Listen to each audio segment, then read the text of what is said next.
going on? Thank you. Welcome to the 2023-24 Board Candidate Meet and Greet session. I am Chris Kaman, Chair of the Board Development Committee, also known as the BDC. Rebecca Fisher is also a member of the committee and is assisting me today with our meeting. The other committee member is Tom Kessel-Wovo. I don't think he'll be attending today. Before we go any further, I would like to review briefly the purpose behind the meet and greet.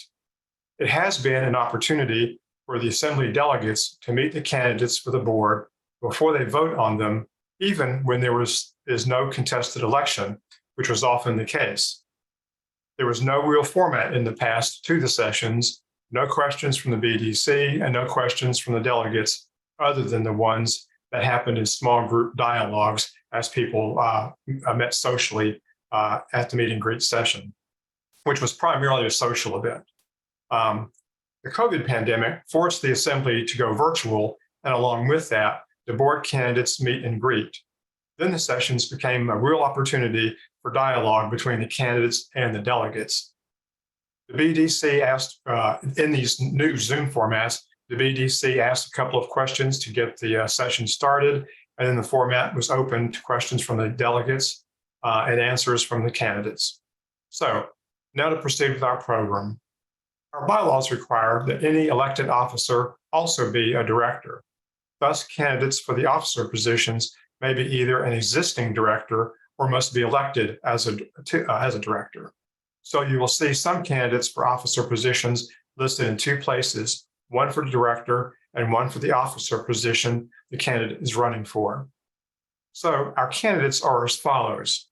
For officers, which are all one-year terms, President Carolyn Parker from Austin and Condra Sears, Baltimore. For Vice President, Jay Hooper of Riverdale Yonkers is running unopposed.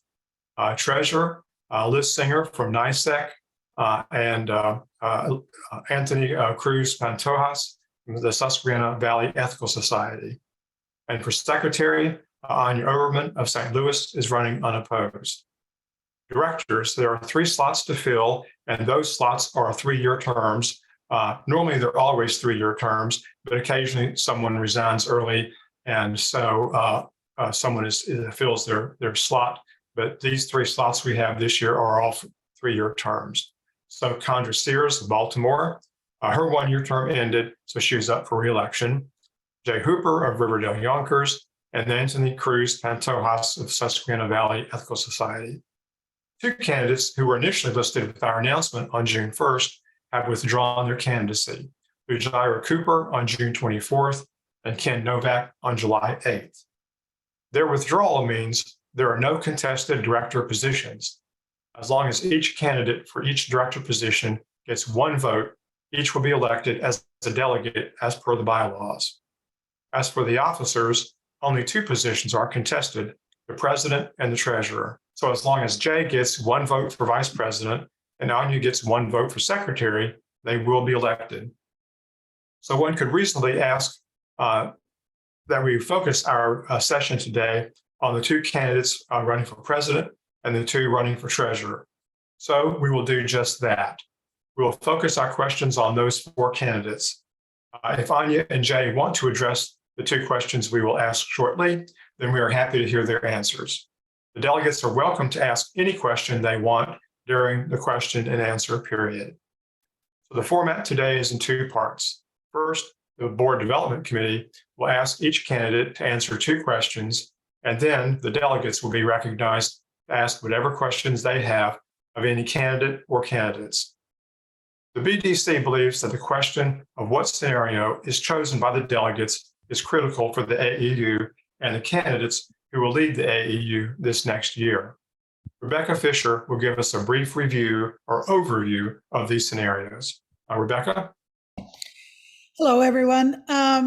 So we were going to try to do a short synopsis and ask the parties that presented these for a short synopsis, but we decided that would take way too much time, and everybody here probably knows them well, but I wanted to run through them by name. When you go to your delegate materials, you look under business, and under that is scenario resolutions. So I'm giving you the resolution names that are identified there. So we make sure we're all talking about the same scenario. So the first one is Susquehanna Valley. It's known as the SVES resolution, and it's named regeneration. There's the North Virginia, or the Hank Gassner resolution. It's under your materials as the NVES resolution, or partial sabbatical. The third one is the Bergen proposal. The fourth one is the WES proposal number 1, which they refer to as Reform the AEU, and the Washington WES number 2, the Reimagining AEU. And the last one is the Brooklyn, or the BSEC in your resolutions, also known as the AEU Consensus Plan. So those are the ones we have. Oh, and I did want to note, I found out this morning that the SVES, the Susquehanna Regeneration Plan, has been revised. So if you already went to these materials and pulled them off and all of that, you need to go back and review them. I think they're going to try to get a red line version so you can see the changes, but just don't forget to do that and make sure you've updated yourself. Thank you. All right. Thank you, Rebecca. So here are the 2 questions, and I'm going to ask Carolyn to go first, followed by Chandra, then Liz, and then Anthony. And of course, Jay and Anya can, after those 4 address the 2 questions, Jay and Anya are welcome to opt in to answer them. So first question is, please take up to 5 minutes to answer the following 2 questions, and Rebecca will be our timer. First, what is your leadership style in 1 word, and how have you applied that style within the AEU or elsewhere? The second question is, please give your opinion of the various scenarios and state which of them you endorse and why. So, Carolyn, you're up. Just FYI, I will be timing and will let you know. I'll interrupt you when you have 1 minute left, and then we'll have a little dinger that goes. Ding, ding. Okay, very good. Thank you. Thank you for this opportunity. I'm pleased to talk about my leadership style. I mentioned last time that it was part of my commitment to democracy that I was dedicated to transparency and inclusion. I talked about transparency last time, so I'll just try to run through the idea of inclusion this time. And it started initially working with the board to have an inclusive agenda. My understanding is that in the past, sometimes agendas didn't come until the night before or late, that they may have been set by an executive officer, and the board may not have had much input there. So I made it my practice to say that it was an open agenda, that all board members could contribute to the agenda. I did put deadlines on it because I also think that having an agenda means that you need time to read it and review it and be prepared to discuss it. So we set that up and began that process. And we've continued that throughout the year with some additions. We've added another work session kind of meeting where people can come together and talk about more ideas for the agenda, but we still put it together in that week before the meeting. I also initiated having a direct message from the president to the members. I felt that there needed to be that channel of communication. It's just a brief note coming through the event announcements, but it is oftentimes a report on what our current activities are. A similar and more detailed report has been added, thanks to the cooperation of the President's Council, to have a written report for them as well every month. And I began to work on trying to include members, not only the presidents, but other members in our board meetings as part of the audience. And so we've developed a process to begin to make a more structured approach at announcing meetings and inviting people to participate. Where we haven't gone is to find more direct channels of communication to where there's a comment period or anything like that. But I hope that might be something that can be added next year. Right now, some of our societies have figured out their own ways to get input into the board. And so they're writing letters and saying, please consider this, please look at this. And it's been energizing at the very least to say. One thought that I had initially was that I might try to create a situation where members could meet with me directly. I called it Coffee with Carolyn or something. And I kind of got the feedback from board members like, who are you, the Queen of England? And so maybe the Coffee with Carolyn was not a great idea, but I'm thinking again, maybe we need to start looking at office hours, something where people who have concerns, ideas, suggestions, have a direct pipeline to begin to try to find a way to put that into the board. So that's a lot of ideas about inclusion, but it's meant to involve as many people as possible in the discussion, as well as governance in notions of how this should work. As for the scenarios, there's so many things there.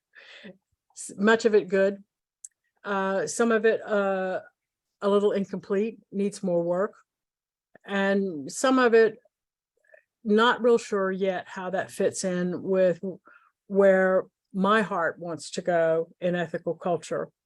But my commitment is not only to try to serve, no matter what the scenario is that is selected, but hoping that the scenario that is selected is one that allows us to continue to grow as ethical culturists. You have 1 minute. Okay, I'll make it fast. That lets us grow as individuals within ethical culture to become better tomorrow than we are today, but help us also to grow our relationships and deepen them. I am concerned that over the past however many years, the relationship between the AEU board, between the AEU itself and our member societies seems to be increasingly fragile. And finding a way to strengthen that and make that more inclusive is something that's on my heart. I look forward to the opportunity to try to accomplish that. Thank you.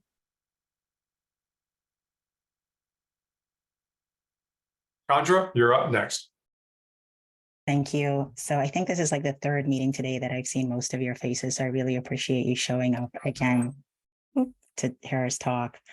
So I said previously, my leadership style is collaborative. It's also flexible, or I should say adaptable. I've chaired a board for a neighborhood coalition that works with Baltimore City, or has tried to work with Baltimore City. And that I worked closely with our executive director to bring directors different experiences. So looking at different models of how people do things in other cities, and, you know, question whether or not that would work in Baltimore, why it wouldn't, question how we could make it work. And then, you know, transitioning from working with the city, where in some cases you have to push the city really to change policies that favor listening to people living in some of the most disenfranchised neighborhoods in Baltimore.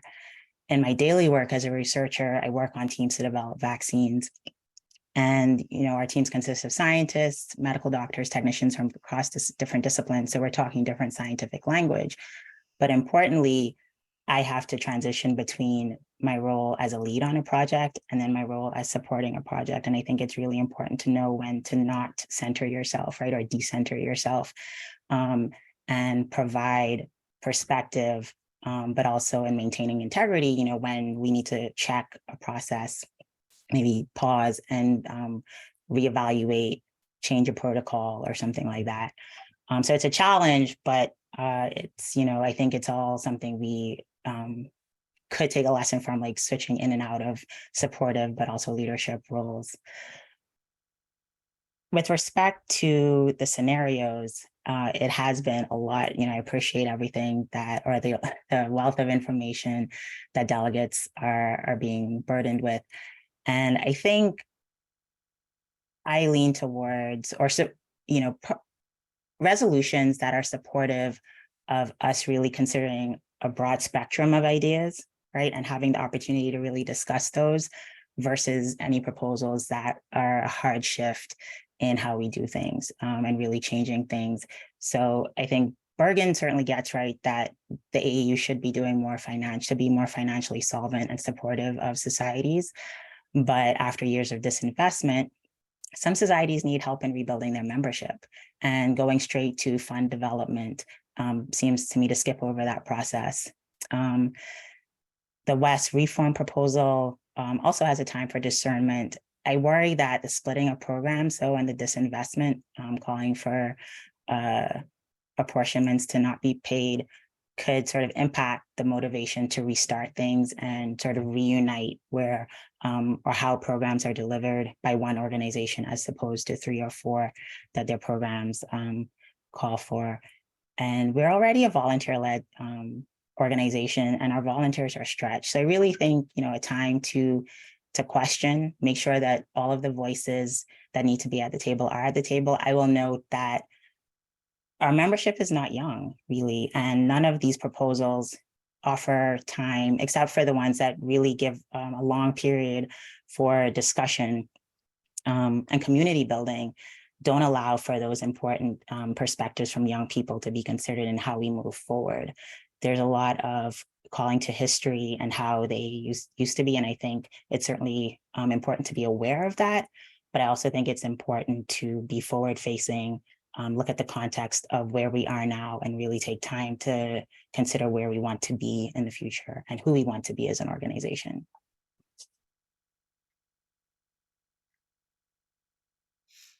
Thank you very much, Chandra. And now we'll move on to Liz.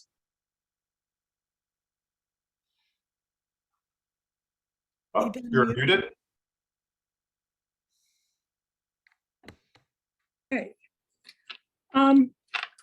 When there's a change such as, when there's a change such as what's going on in 8U, and there's money involved, the position of financial leadership, which is the treasurer, and if it continues, the chair of the finance committee, that person needs to understand numbers and know how to monitor money to move the organization forward. I have extensive background knowledge in this area. I've been in the business world of numbers and finance for over 40 years. My business experience as chief financial person includes multiple corporate division heads. As an executive, I owned my own manufacturing business in New York City. These positions included managing monies of anywhere from $2 million to $20 million a year. So my experience in planning budgets, analyzing assets, allocating the monies and how they need to move forward to help the organization is extensive. And I feel that I could bring all of this knowledge to where we're at AEU going through the next year, which hopefully will be as creative as what I'm hearing. Now, as far as scenarios, I listen with my heart,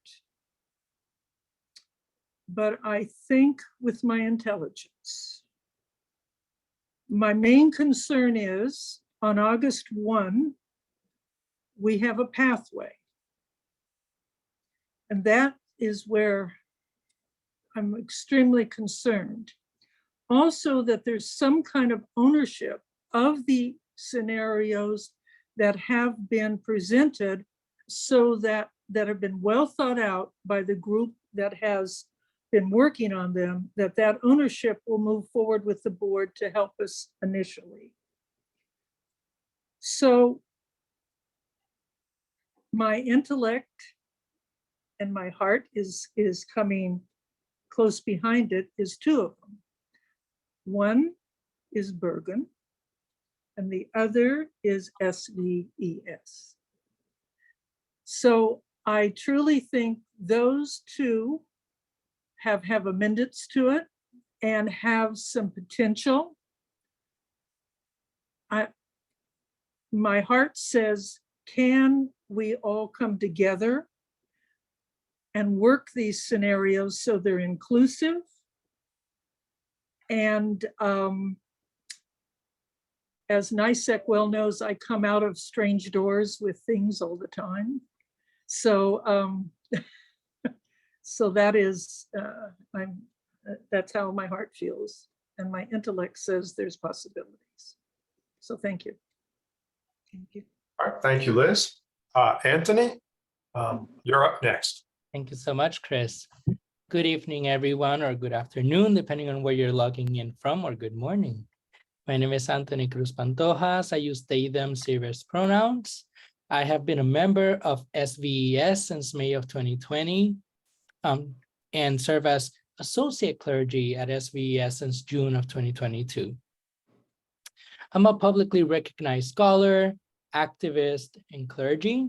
My leadership has garnered critical acclaim from leading national organizations, including Interfaith America, Secular Student Alliance, Secular Coalition of America, the Leadership Center for Social Justice at the United Theological Seminary of the Twin Cities, and as of an hour ago, arriving home from the Jonathan Tisch College of Civic Life Conference, Frontiers of Democracy, Religious Pluralism, and Robust Democracies in Multiracial Societies. My approach to leadership is based on an adaptive orientation. The main tenets of this orientation is that it's comprised of the following approach. First is a responsive ethic of care, where I pay close attention to the character of relationships and contextualize how people are in the state of being, as well as their place within greater organizational culture broadly defined. Second, an inquiry stance that promotes constructively critical analyses to strategize and mobilize around liberatory ecologies and futures. And third, sensibility towards the process of challenging and transforming individuals' immunities to change. An example for this conversation is how for the past 2 years, I have worked heavily on promoting the importance and raising awareness around humanist chaplaincies in hospitals, communities, and spaces of higher education, mentoring and accompanying students, social communities, and organizations of nonprofit to deploy their resources, needs, and sustainability, in other words, institutional solvency, in today's world. Other words, translating their decades of existence into the realities of today. And at this time, in terms of a scenario, like I shared last time, I remain committed to governing under any scenario. However, there are 3 things that I believe are of most urgency. No amendments to that statement. Establishing the new directors as per our practice, this is essential, as it will ensure that we have a strong and capable leadership team in place to guide us through whatever challenges lie ahead. Deepening our relationships and proximities to all societies. This means understanding their structures, needs, and context so that we can best support them and even address fraught relationships that have been voiced, have been shared way even before this reality or scenario that we're navigating. And lastly, if elected treasurer, I would like to say that it is important to begin to make sure that quarterly reports are presented to the President's Council on the finances of the American Ethical Union, as well as expenses and our remaining budget, so that people can begin to deepen their financial literacy. You have 1 minute, Anthony. Okay, thank you so much, Rebecca. And I think that it's also important to mention that doing research and implementing structures that inform around fair share apportionments, recognizing, as it was named before, the decreasing numbers of membership and dues across societies and organizations, And third, the exploration of, as it was mentioned by other colleagues, the implementation of grants and innovative programming. I look forward to further conversation in the next few minutes. Thank you, everyone. Thank you, Anthony. And now, Jay, would you like to respond to either of the two questions?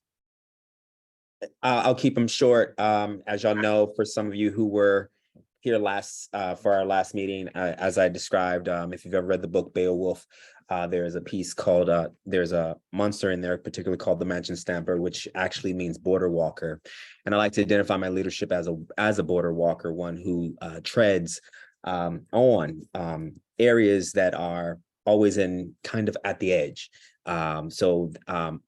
This kind of also kind of aligns itself with the way that I also see the scenarios and the way that I experience kind of the various viewpoints that I do see all the pros and the cons and also see where spaces we can work together. But in addition to that, you know, as someone who has constantly been a little bit of everywhere, if you will, whether I am currently like right now in Minneapolis at the First Unitarian Society, serving a UU congregation of humanists, or whether I am at the New York Society, or whether I'm at Susquehanna in the middle of Central PA. I am not no one is a stranger to me, and no idea or size is a stranger to me. They are all beloved. And how do we make that work? We make that work by getting on the edge, working at the edge, working in the trenches, meeting people where they are, setting aside our differences, and sometimes putting aside our own kind of personal navigations of the world to share in a collective navigation, and allow for us to sit with the difficulties. I think it's important to note that, you know, when I see some of these scenarios, when I hear the regeneration plan put forth by Susquehanna, I am not surprised at that love. And I'm not surprised at that. And I call it love because that's a work of love. And that is honestly how that society leads. It leads with a character of love. And it's not just compassion. They don't take pity on people. They offer people empathy and a way of building themselves and regenerating themselves in their society. I'm not surprised at the work that possibly Riverdale wants to do. Why? Because they lead with a character of integrity. They always want to make sure that they are in their best capacity. And even if they're stretched, they will do the best that they can. I have always seen societies move within the way of their community. So when I am working and when I am leading, that is how it happens. When I see these scenarios, one size doesn't fit all. I see that we need to have grant writing. I am all down for finding money. But as a person who has had to be in spaces that didn't have money, I am also down for creating money.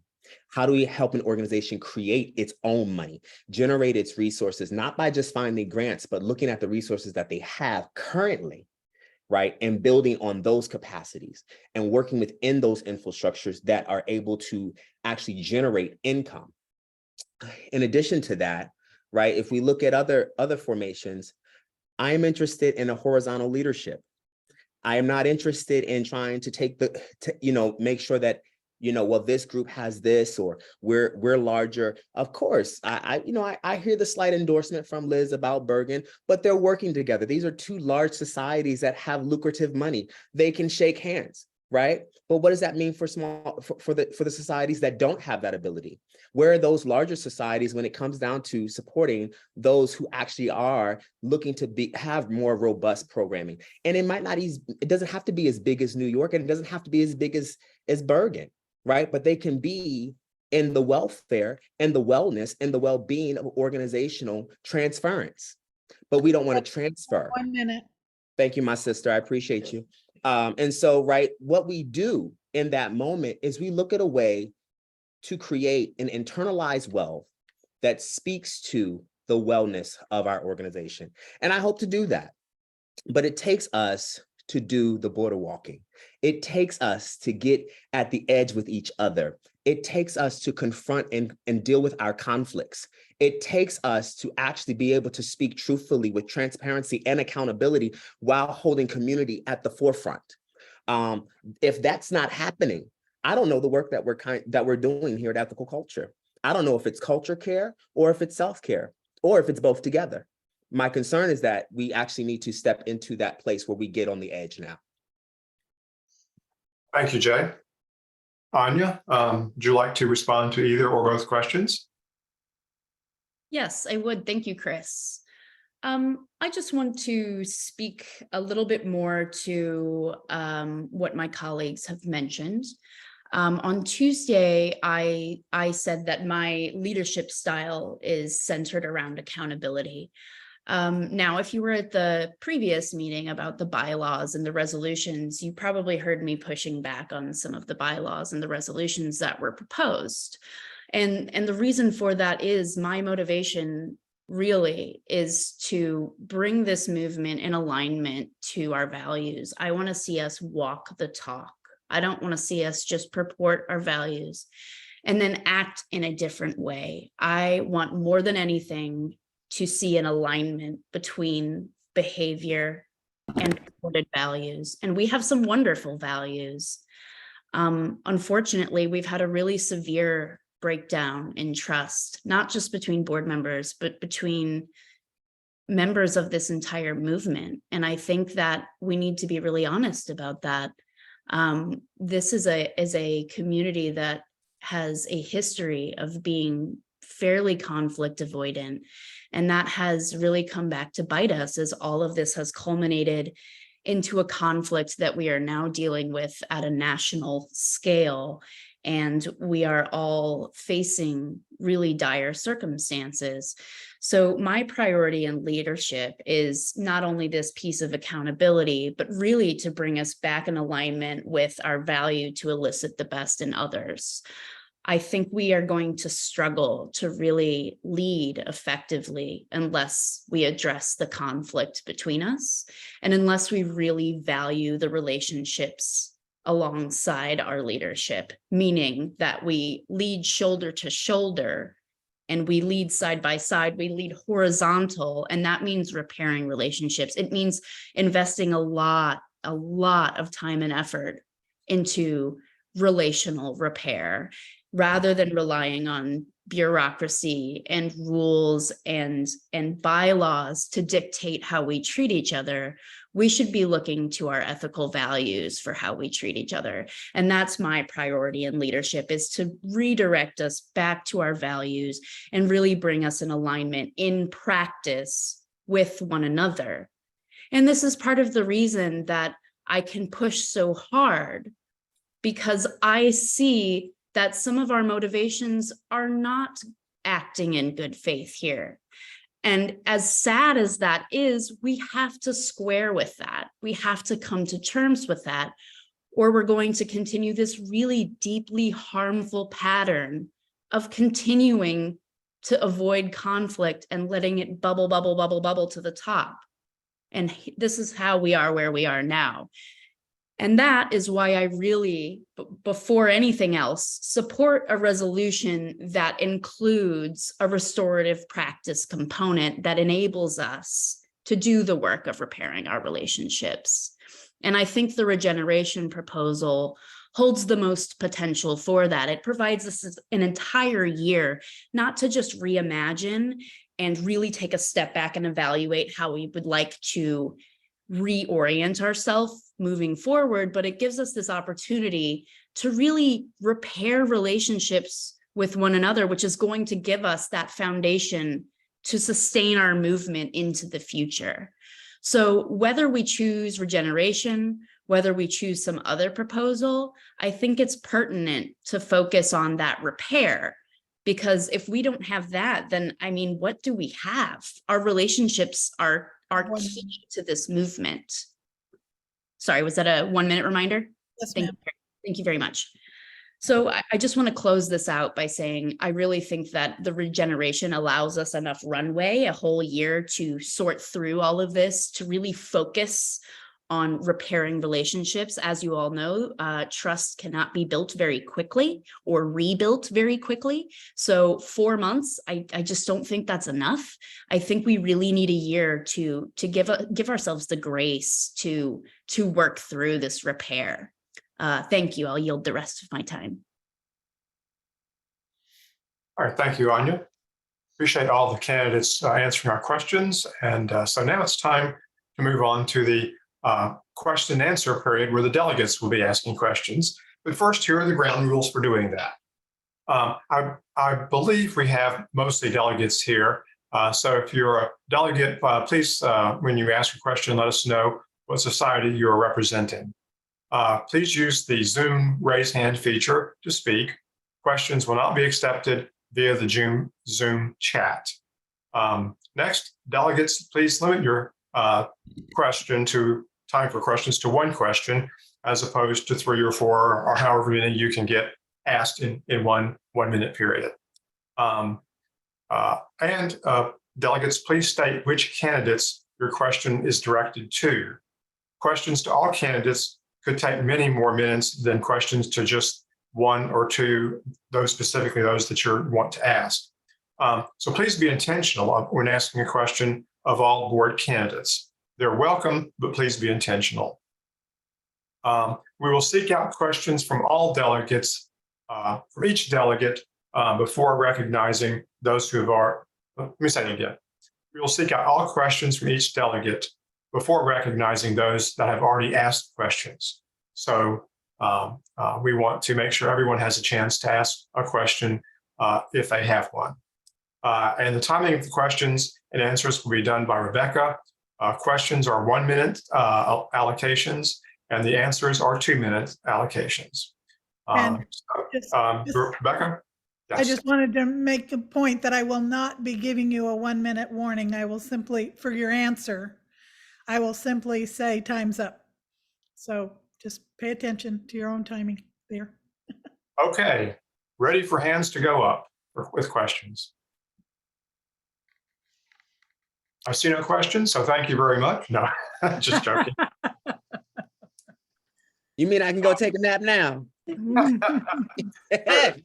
Oh, there's Trish. All right, Trish, go ahead. Unmute yourself. Okay, I'm getting a signal that my broadband is not being very broad this afternoon, so I hope I can get through this without cutting off. But I want to direct my question to Anya. I've been in 4 meetings with you, where you were present, Anya, and in every one of them, you have strongly voiced your dismay and your personal angst over the problems that the board has had. And, you know, I'm not on the board. I don't know anything about the problems that y'all have had. Apparently there's been some problems though. And so my question to you is, what exactly would you propose? What concrete step would you propose to heal some of those problems that y'all are having? Thanks. Thanks, Trish. I appreciate that question. Like I said, I think that restorative practices are a really effective way of addressing this conflict. I'm not sure if you attended any of the assembly education programming that we put on earlier in the summer, but a lot of that really delved into building the groundwork for how we can do that.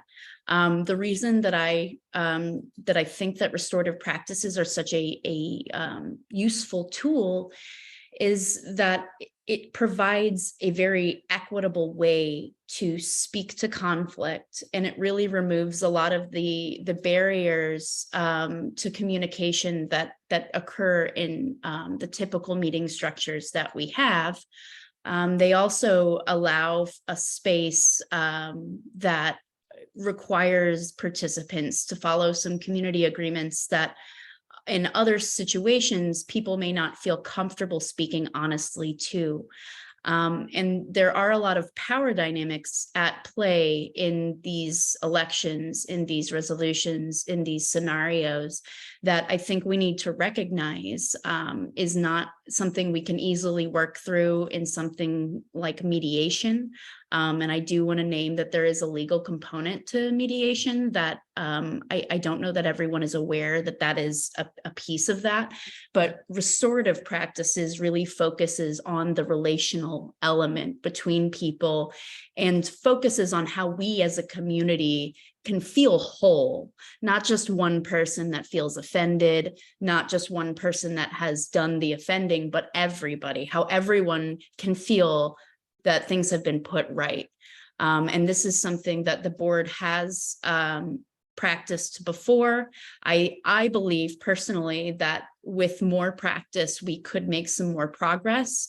And I think this progress could be more equitable and more authentic than a mediation scenario. Thank you. Time's up. Yep. Just, if I could just say one more thing, I have not attended the restorative justice events, but I have a background in that, and I agree, it is the best way to do it. All right. Lee, you have your hand up, so please go. Yeah, so in terms of the restorative justice, you, just so I'm clear, you don't feel that 4 months is enough. You need a year for a restorative justice scenario. Is that correct? Is this question for me, Lee? Yes, sorry. Yeah. Yes, I do believe that. You know, after spending a year on this board, I've come to see that, you know, this is a culmination of years and years of problems in the making. And I don't think that 4 months is enough to undo all of the harm and trauma that has been done over the years. I think we really have a lot to unpack, and a restorative circle is the safest and most equitable and authentic way to address those harms. Thanks for that question, Lee. Thank you. All right. Linda Frommer has her hand up. So Linda, go ahead. Yeah, thanks. So this question is for the two candidates, for President Condra and Carolyn.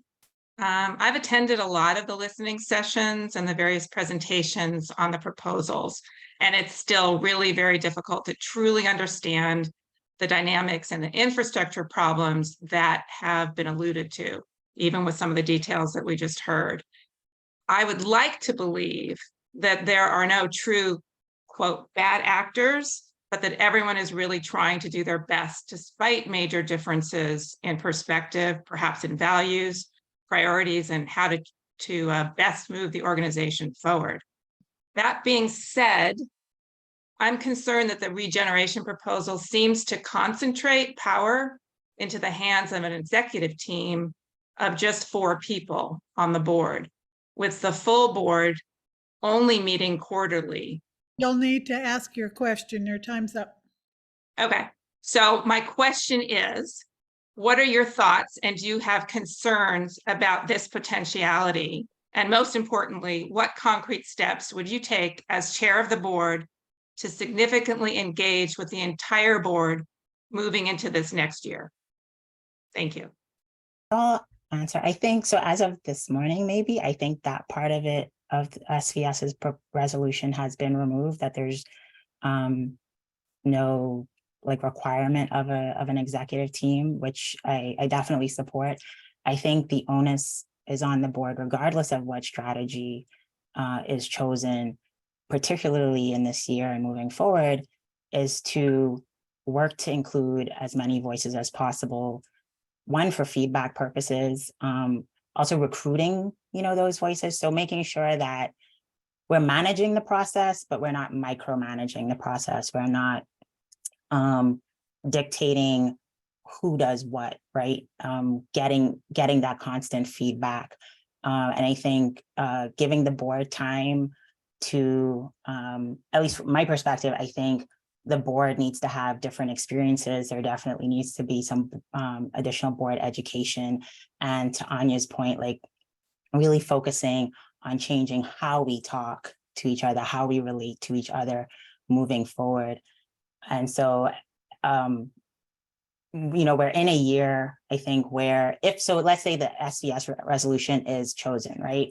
There's going to be a lot of work in between board meetings, task forces, meeting. And so the board needs to be, in my mind, needs to be ready to make decisions, right? Prepared to make decisions, have a culture or the capacity to really make informed choices when we are presented with choices from the membership. And really, stepping back, like being a part of that process, but not having our own personal motivations in the mix and sort of feeding into those power struggles, those power plays. All right, thank you, Chandra. Carolyn? Okay.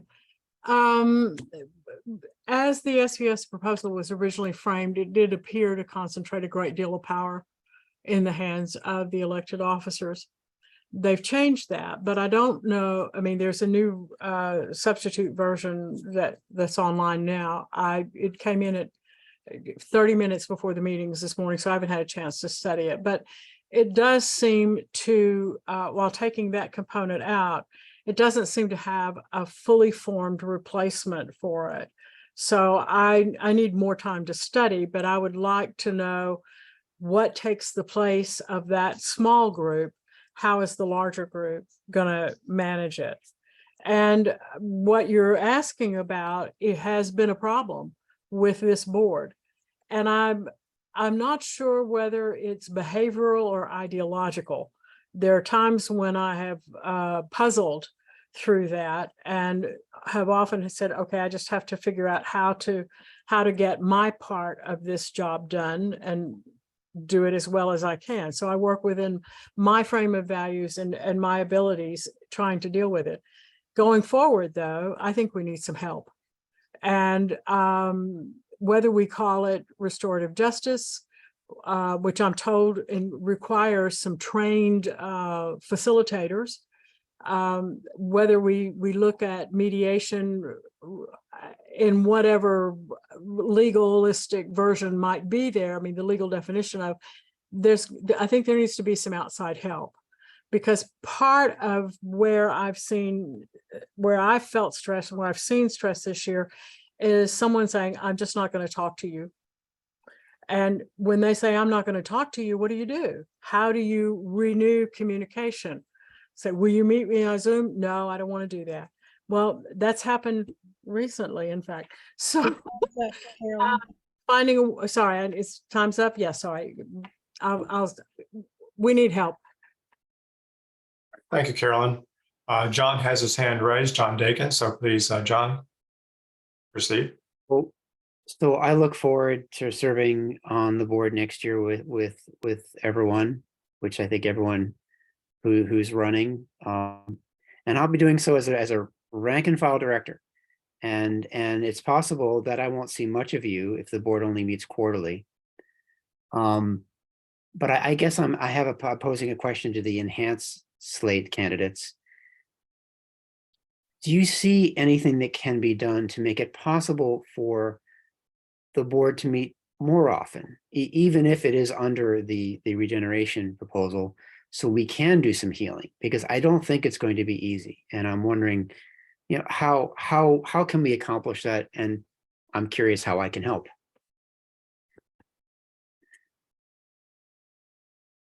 All right, he addressed that to the enhanced slate. So, whoever wants to go first, please go first. I'll take that. I don't think we exclude ourselves from we certainly don't exclude ourselves from those restorative practices.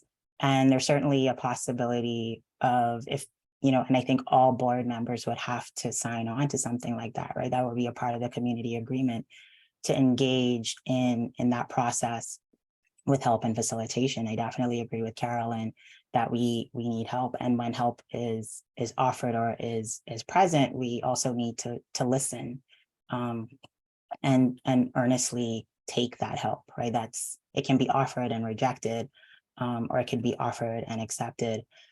I also think in between those quarterly meetings that the board members could be having experiences that help them between like, so the board meeting time should really be used for decision making, right? So when we get there, we understand the issues, we know how to communicate with each other to bring out, people's perspectives, bring out the best, but you're really using that time effectively, board meeting time, to make those decisions. But you've done a lot of work before that even happens.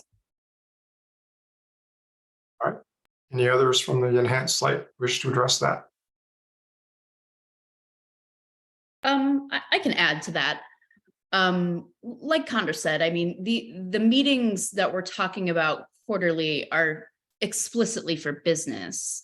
When we're talking about repairing relationships, that's outside the context of the business that we need to get done as a board. That's our mandate as elected directors. The repair that we're going to be doing relationally, or that we desire to do, will happen in between, in a more regular cadence. Thanks. I think in short too, just to add, you're hearing a group of individuals who are not interested in micromanagement.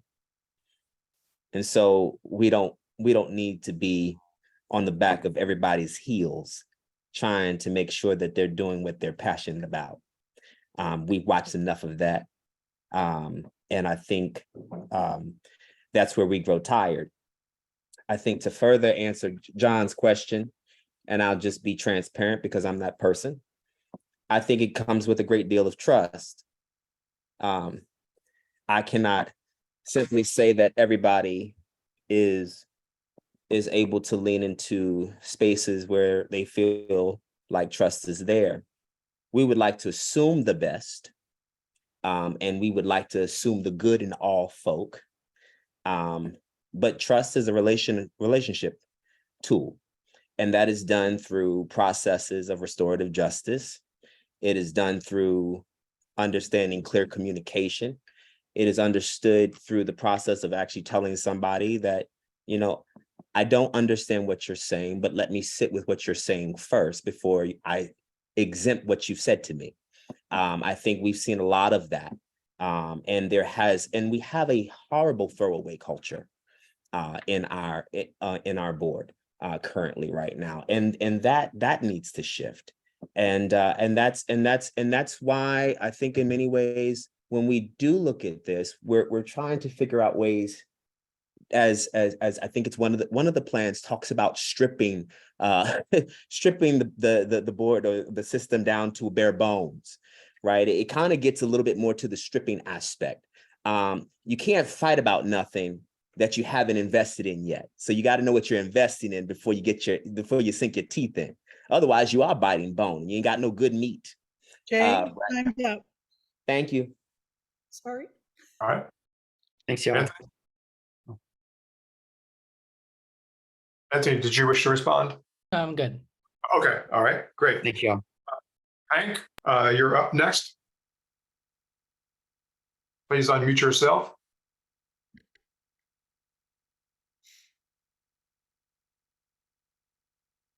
We have correctly spent most of our time talking about improving relationships, improving the organization, etc. And that's fine. But I would like candidates to talk about their vision long-term after we go through this process of how the AAU can help our member societies to grow and how the AAU can help new groups of humanists who become ethical societies, how to help create new groups. If you could talk about your vision for the long-term view, role of the AAU.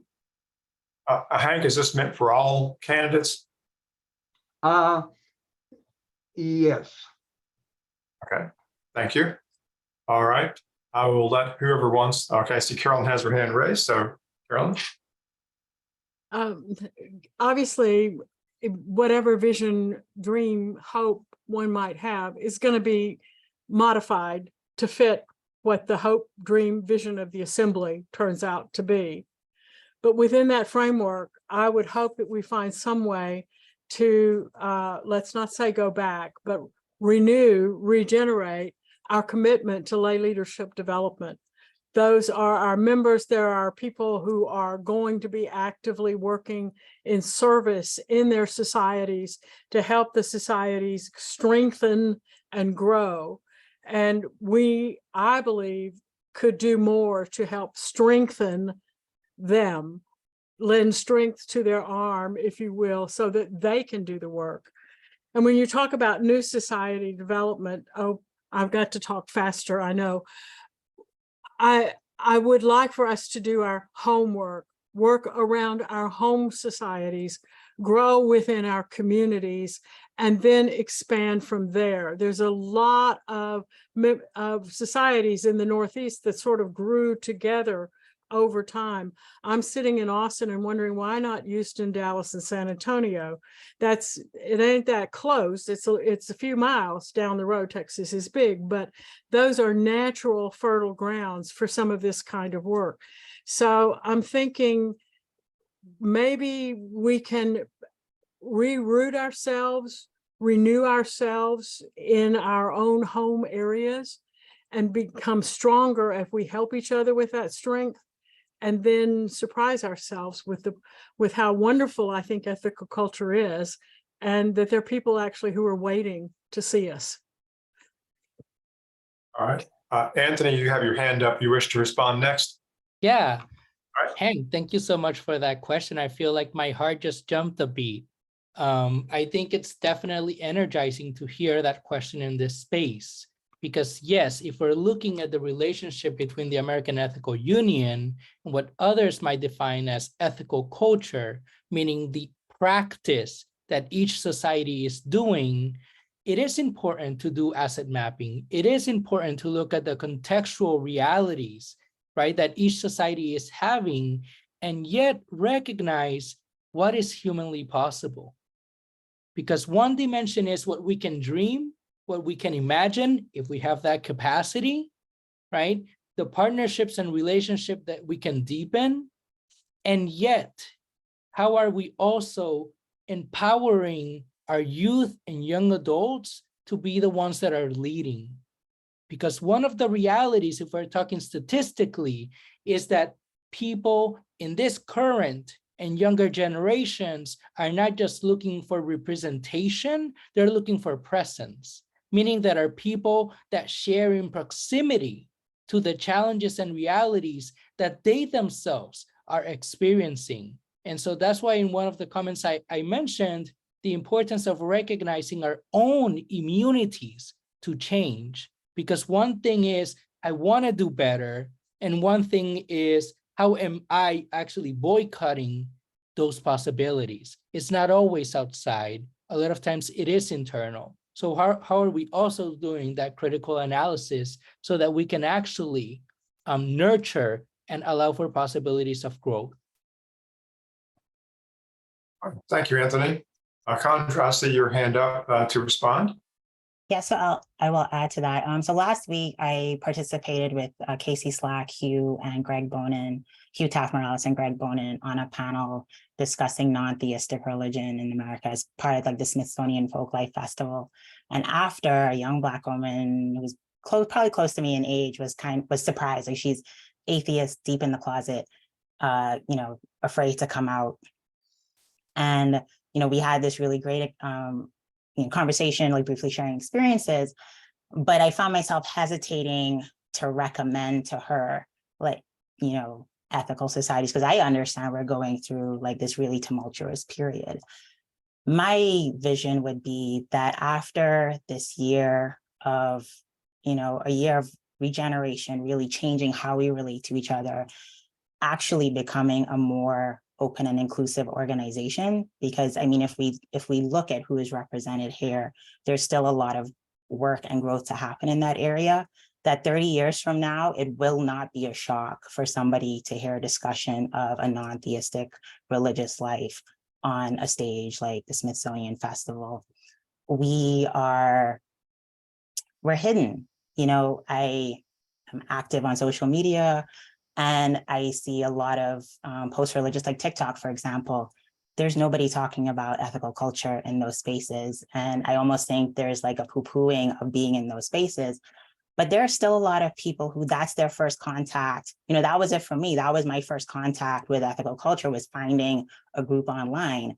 And so we really need to be conscious and aware of being in those spaces, work to be in those spaces, and being ready so that when people reach out to meet us face to face, right, that we're also prepared to meet them and welcome them in, and not sort of retreating into some of the things and the habits that we've retreated into. So, you know, 30 years from now, I want it to not be a shock that there are non-theists who look like me, and that ethical culture is really a big part of the secular ecosystem in this country. Thank you, Chandra. Liz, I see you have your hand up. So my vision for AEU is that we do get to the point where we can really discuss, because we bring to the board from different societies, different size societies, and different points of view, things that matter for our vision, matter for instance, the national platform that we will have at the end of this month, and we've been having this whole last year, the thrill, at least for the members at NISAC, when they're able to meet with multi-societies, they're thrilled with it. They love it. We're planning this Metro picnic, which everybody's so excited. Northern Westchester, Bergen, Brooklyn, and Long Island are going to participate in one level or another in person. We're going to have this picnic on August 5th. So this is an excitement, and I would love to bring things like this to the board and share how this is orchestrated and what we're doing. Also, things like the Ethics Unplugged, which I think many realize that Jay came with an idea to NISAC. We funded that idea, gave real estate to that idea, but we never discussed it at the board. We never discussed what was the impact of this. This creation was a new dimension in ethical, only done by Jay and Nori. They had no interference. But what did we discuss it? Did we unpack it? Did we say how does this play going forward with a new vision, a younger vision, a different vision, whatever? But Liz, these things, time is up. I'm all done. Okay. I have more if you want to come back. Liz. Jay, you have your hand up. Unmute yourself. I want to hop in really fast because I think, like I said, Hank, thank you so much for your question. I think, you know, I can say I've been on the move a lot, and I think anything that I do is definitely related to the AEU at large. One of the things that's on the horizon as we think about just our work alone as ethical culture, you know, I've been in discussion and just was in discussion with the AHA about a write-up for enhancing humanist and ethical humanist congregations. And so me and Anya will be taking up that task of writing something for the humanists that's coming out, and it will be definitely focused on ethical culture and ethical humanism at large, as well as David Breeden will be on that topic, because once again, I'm a border walker, right? So you're gonna catch me in between both spaces, loving both spaces. And I think, you know, right now too, there is a beautiful relationship between me and Duke University that has just peaked because ethical culture has in somewhat made its way down there because of relationships and friendships that I have made. And so I like to think of myself as moving and talking about where ethical culture can be. People will say, I've never heard of it. And I say, oh, that's it right there.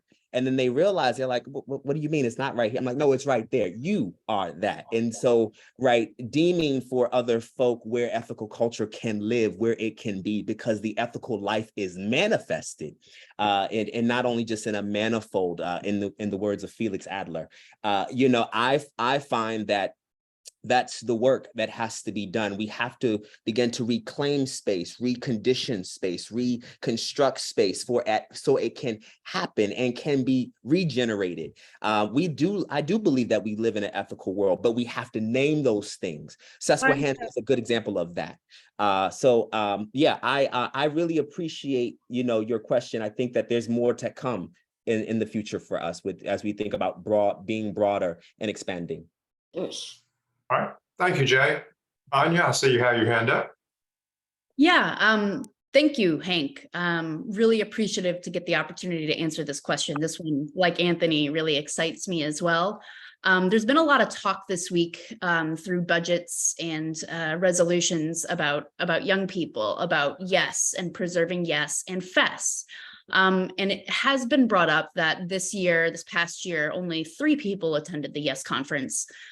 I'm just curious if anyone on this call knows how many people are involved in FES.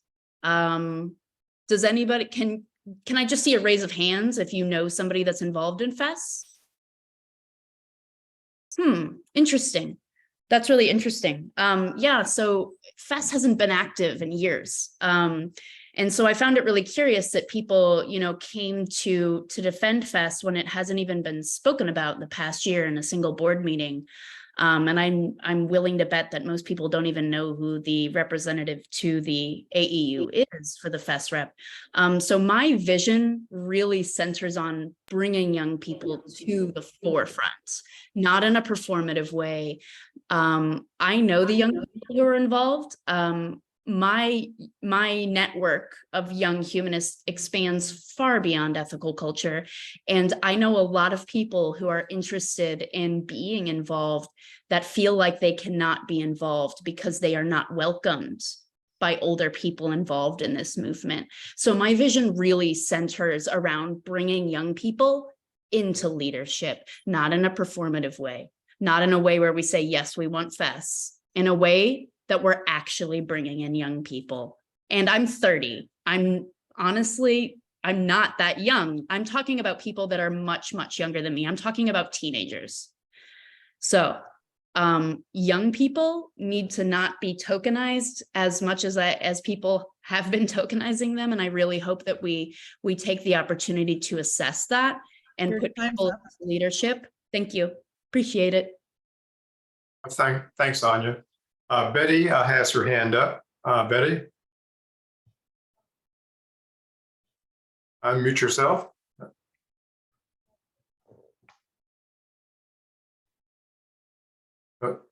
Seems to be having some difficulty doing that. I'll tell you what. Give her a moment. Can you unmute her? I'm not sure I have the power to do that. Let me see if I can. I can ask her. She was having a hard time raising her hand last time. No, I can only ask to unmute her. I cannot unmute her.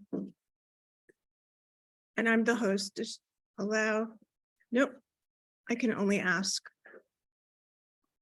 I'll tell you what, maybe she could, although we're not accepting questions in the chat, maybe since she can't get her mic working, she could submit a question through the chat, and then we could ask that of the candidates. So I'm going to move on to Abby. Please ask your question. Thanks. So this question is specifically for the candidates who are candidates for contested positions. So thinking of a situation you've been in where there's been an attempt to do culture change, can you describe how you personally have dealt with one or more people who state positive intent regarding the culture change, but as Anthony referred to, get in their own way when trying to do the work? And bonus points if the culture change involved generational change. Yeah, I guess I can go first. I mean, it's going to sound a bit repetitive, but I think that the building collective leadership is necessary for culture change. It's the understanding that no one person even if you have expertise or even consider yourself an expert, has all the answers to fully understand the complexity of any organization that is composed of human beings. And so when we are talking about culture change, yes, intergenerational relations, intercultural and interethnic, right, relations is key. You have to make sure that you are involving the majority of voices that are possible, including the voices that are not there. As Anya was saying, either because of intentional actions that have been done to remove those voices, or the conditions do not allow for those voices to remain in those spaces. So constantly doing critical self-reflection around how am I moving my own immunities to change is one of the key movements for culture change and sustainability of that change. All right. I see Liz has her hand up to respond to that question.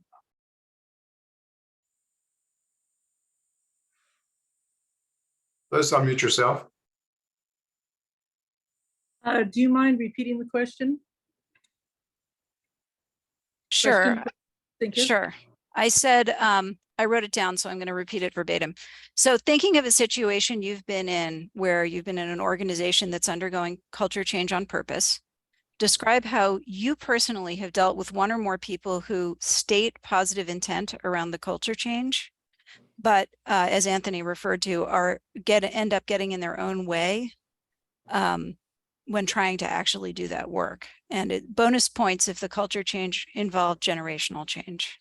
So it did not include generational, but did include diversity or race or whatever the word I'm supposed to. Okay. It was, so I'm a big proponent of elicit the best. And so when I'm confronted with a cultural change that needs to happen, and I have people that get in their way with multitude of great intent, is I am in a position to be able to possibly direct that intent into an area where where I can elicit the best. In other words, they can get into a role where they are eliciting the best in themselves and actually contributing to the change. So it's a process that I personally do in my management style. I think I answered your question. I'm not sure. Thank you, Liz. Yeah, I was asking for the description of a particular situation, but whatever. You've used your time. So Right. I'll go next. I guess the closest thing would be this year at our AAU board retreat, where the first night we had a restorative circle that Rachel, was the circle keeper for, and went pretty smoothly. There was definitely a lot of, without saying what, I'm not going to share anything that was said in circle, hesitation because it was something new, right? So there was some angst around that. And then the board on its own decided the following day to try and attempt to hold another circle, but without any sort of guidance. And that was an unmitigated disaster. So when I say we need to accept help around change, that's sort of one of the things I think about, recognizing when you don't have the skills to really change culture, what you want to be, but getting there, you need the guidance. And yeah, I'll just leave it at that. Thanks, Chandra. Carolyn? I'm having a hard time with the question, Abby, and I'm an anthropologist. I should know about culture change. So maybe I'm overthinking this and looking at it. And what comes to mind is more a family situation than an organizational situation, partly because I have grandchildren, not that I have produced over time, but they're cousins who call me grandmother. I have lots of them. More anyway, seeing how their history comes out of abuse and trauma, and wanting to create a relationship that works for them. I also know things about my own past that weren't very effective and helpful to me coming to today. We've worked together to change the dynamic, if you will. And I think it changes the culture of our relationship, the culture of the family, to rely less on expectations for others and more on appreciation for what they bring when they bring, so that it's not controlling, not smothering, not pushing toward a particular set of behaviors or presence or anything like that, but an attempt to enjoy what the moment is that we are able in the process to bring together. What I found is that it's calmer, it's peaceful, and it gives me a chance to listen and grow. And maybe there's some internal change that's happening to me too. So maybe it's because it's very recent that we've been doing some of this, but it struck me very deeply that this was a kind of change that I appreciated and was able to grow with. Time's up. Thank you. I see Betty Chia has got her microphone turned on. So Betty, please ask your question. Hi. Yeah, I don't know if this is the kind of question you have in mind, but I've been sitting here for an hour and I'm very limited. I require the CCs in order to be able to hear. Particularly, many of you tend, as you get into something, to become faster and faster and faster and faster. And I would really appreciate in the future that when people get on, they introduce themselves. Just give your name, because there's no way I can read the names under the pictures. And my eyes aren't good enough to even do the limited lip reading that I like to do, unless I know who I should be looking at. And by that time, I've lost too much of the content. And I have gone through a number of your meetings and felt that I really wanted to make a statement, because if you're interested in diversity, right now I've got it. I use hearing aids and I get by. But this is absurd. So I don't know which of you made which comments, which makes it almost comical that I sat here for an hour, but it was interesting. Sorry. Well, Betty, I hear you making a comment, not asking a specific question of a specific candidate. She was just clarifying for No, this is accessibility a needs. comment made to all of you to please give your names. And if you're willing to commit to that, I'm willing to commit to sitting through the rest of the sessions. But otherwise, it's a game. All right. Thank you very much, Betty.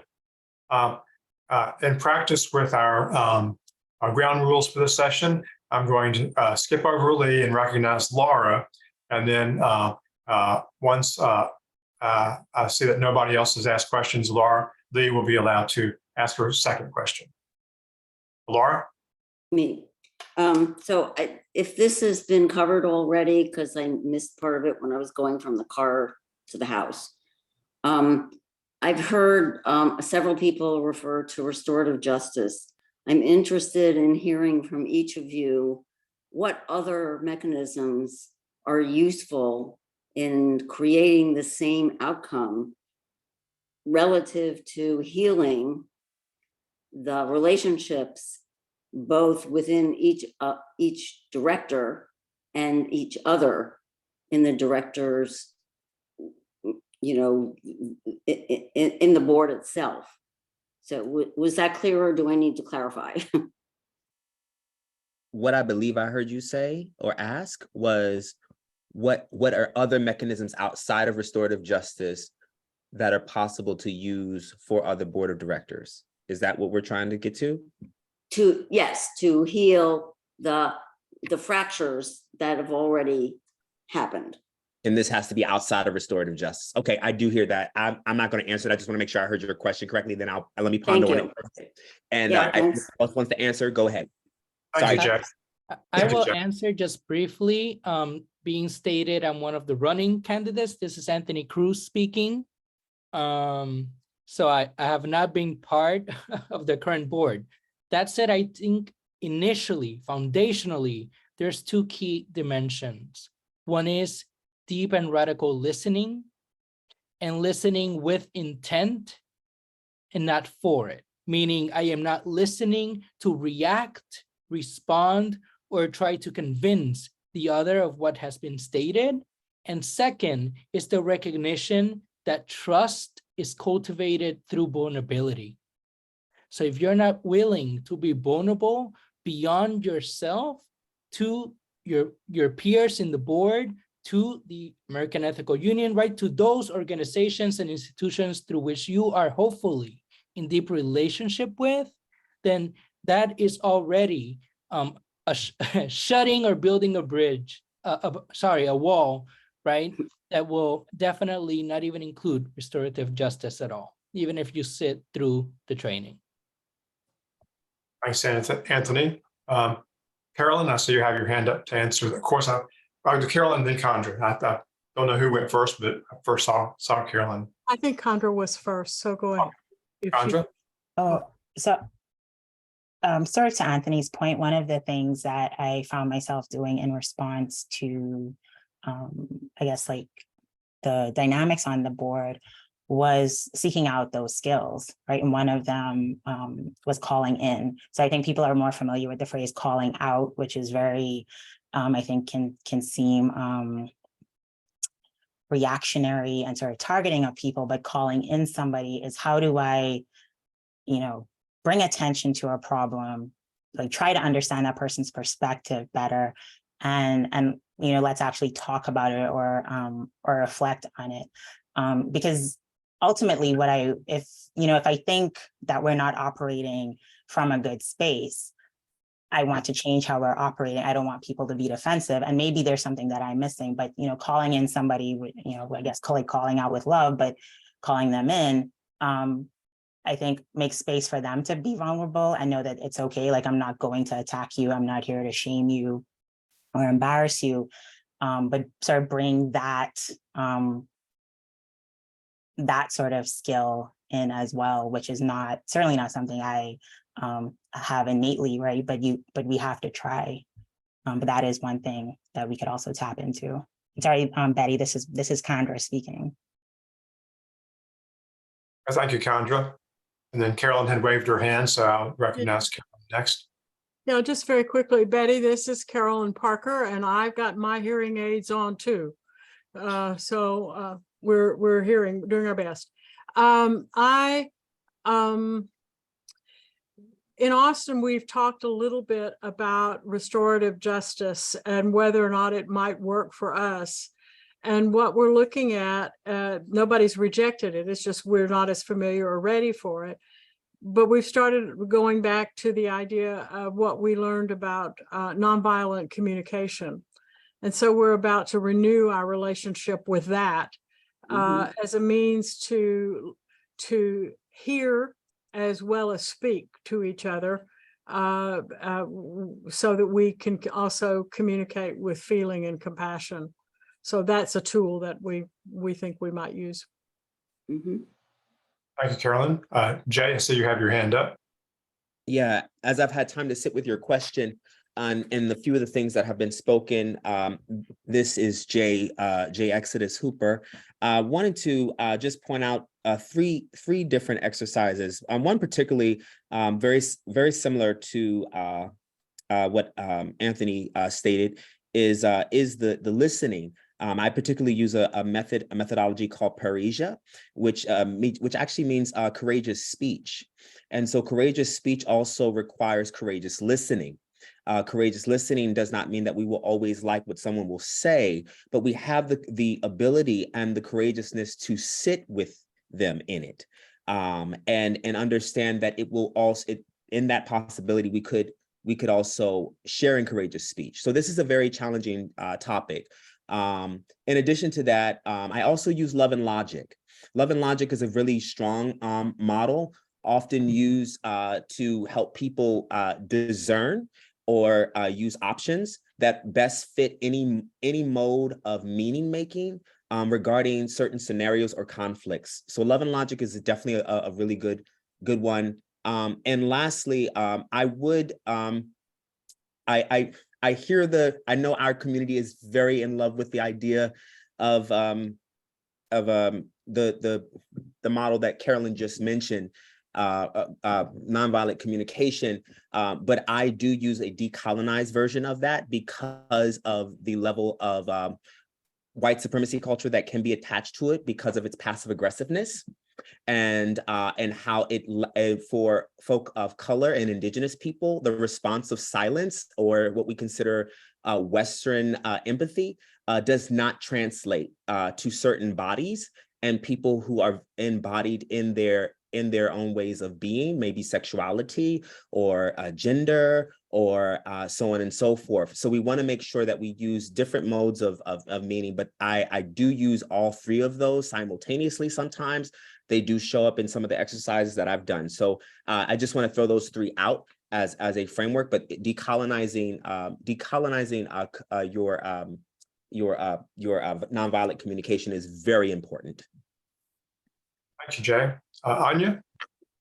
Yeah, I just want to add a little bit. Sorry, this is Anya Overman, Betty, and to answer your question, Laura, I just want to add a little bit more to what Jay has mentioned. I think a really important element of this is to address white supremacy culture within the AEU, and the board did attempt this, and like what was said by Anthony.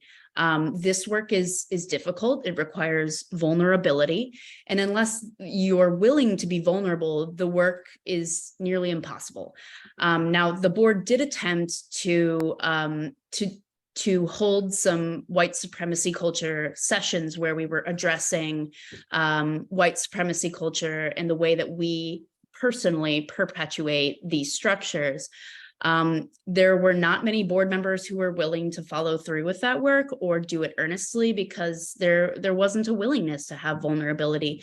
So to be successful with restorative practices or really any sort of trust building, we really need that vulnerability. We really need people to be willing to recognize where power dynamics come into play and muddy the waters of executing our ethics. And I think that is even more important than our, prioritizing of restorative practices is, we need to be, again, walking the talk, having accountability and showing up and saying, you know what, I am someone who perpetuates white supremacy culture. I'm owning that and I am working on that actively. And even that is really hard for some people to say in positions of leadership. But we need that. That's what we need in this moment, right at this moment. Thank you.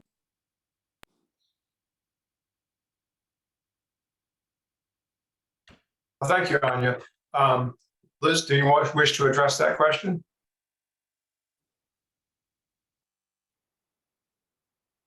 Oh, you're muted.